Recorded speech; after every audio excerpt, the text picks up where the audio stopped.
بسم اللہ الرحمن الرحیم۔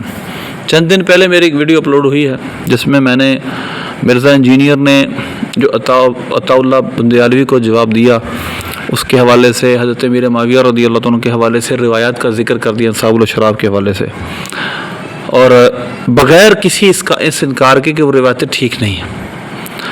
اس سے پتہ چلتا ہے کہ مرزا انجینئر کے دل میں ایک خاص قسم کا بغض ہے حضرت امیر معاویہ رضی اللہ عنہ کے بارے میں، کہ یہ جعلی جھوٹی روایتیں جو محدثین کے نزدیک جھوٹی ہیں، اس کے نزدیک تو ضعیف روایت بھی جعلی ہے نا، جو محدثین کے نزدیک موضوع روایتیں اس نے وہ بیان کر دی ہیں۔ پہلی روایت جو شیعہ بیان کرتے ہیں، اللہ یہی بیان کرتا ہے، وہی ہے اذا رأیتم معاویۃ علی منبری فاقتلوا۔ یہ روایت انصاب الشراب کے حوالے سے بیان کی، اور یہ روایت اور کتابوں میں بھی ہے۔ اب ذرا اس کا سٹیٹس چیک کیجئے۔ ابن کثیر کہتے ہیں اسندہ ایضا من طریق الحکم بن ظہیر وهو متروک عن عاصم عن ذر عن ابن مسعود مرفوعا هذا الحديث كذب بلا شک۔ ابن کثیر کہتے ہیں یہ بلا شک و شبہ جھوٹی حدیث ہے، ولو کان صحیحا لبادر صحابۃ الی فعل ذلک، اگر یہ صحیح ہوتا تو صحابہ یہ کرتے، لیکن صحابہ نے تو صلح کر لی، امام حسن مجتبی تک رضی اللہ عنہ صلح کر لی، امام حسین نے صلح کر لی، تو حالانکہ حکم کیا تھا؟ قتل کر دو ان کے نزدیک، اور امام حسن حسین صلح کر رہے ہیں، صحابہ صلح کر رہے ہیں۔ پھر نہ صرف یہ، اب اگلی بات مرزا انجینئر پر بھی اور شیعہ پر قیامت ہے کہ نبی پاک صلی اللہ علیہ وسلم نے امام حسن کی شان بیان کر دی، نا ابنی ھذا سید لعل اللہ یصلح بین فئتین عظیمتین من المسلمین، یہ میرا بیٹا سردار ہے، یہ میرا بیٹا دو بڑے گروہوں میں صلح کروائے گا مسلمانوں کے۔ اس صلح کے نتیجے میں حضرت امیر معاویہ ممبر پر بیٹھے ہیں، اس صلح کے نتیجے میں آپ امیر بنے ہیں۔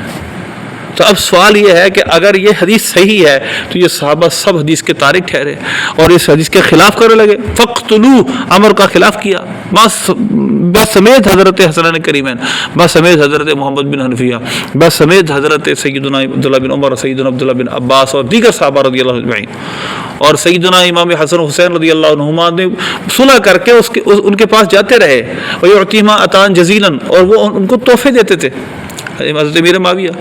تو لہذا یہ روایت جھوٹی روایت ہے۔ اسی طرح اس کے برخلاف ایک اور روایت موجود ہے، وہ ابن کثیر نے ذکر کی ہے حضرت جابر سے، اذا رأیتم معاویۃ یخطب علی منبر فاقبلوہ فانہ امین مامون، کہ اگر تم معاویہ کو دیکھو وہ میرے منبر پر خطبہ دے رہا ہے تو اس کو قبول کر لو، وہ امین ہے، مامون ہے۔ اب یہ روایت بیان کی گئی ہے اس کے مقابل، بہرحال اس کے بارے میں کوئی زیادہ کلام تو نہیں کیا انہوں نے، تو لہذا اس کے مقابل ایک روایت بھی موجود ہے۔ تو یہ جھوٹی جعلی روایت مرزا نے بیان کر کے کیا کیا ہے؟ اپنے بغض کا اظہار کیا۔ دوسری روایت جو اس نے بیان کی وہ دیکھیے، معاویۃ فی تابوت مقفل علیہ فی جہنم، معاویہ ایسے تابوت میں ہے اور وہ اس کو تالا لگا کر جہنم میں پھینک دیا گیا معاذ اللہ۔ یہ روایت بھی مرزا نے یہاں بیان کی ہے، اور کیا دکھانا چاہتا ہے لوگوں کو؟ مقتدی دینا چاہتا ہے شیعوں کو۔ اب ذرا اس کا سٹیٹس چیک کریں روایت کا، اصحاب الاشراف کا دیکھیے کیا لکھا ہے۔ پہلی تو اس کا سٹیٹس یہ ہے، پہلی روایت کے متعلق، یعنی جب معاویہ کو میرے ممبر پر دیکھو، روایت دیکھیے، موضوع، یہ روایت موضوع ہے، من گھڑت ہے، جعلی ہے۔ اخرج ابن عدی فی الکامل، ابن عدی نے الکامل میں اس کو ذکر کیا، ابن حبان فی مجروحین میں اس کو ذکر کیا۔ اب وہ دیکھیے کہ یہ جو روایت ہے کہ معاویہ کا تو تابوت مقفل ہے اور جہنم کے اندر ہے، مقفل جہنم کے اندر ہے، ذرا غور کیجیے گا۔ ذکر الطبری فی تاریخی، ابن حجر فی لسان المیزان، ابن حجر لسان المیزان میں ذکر کیا۔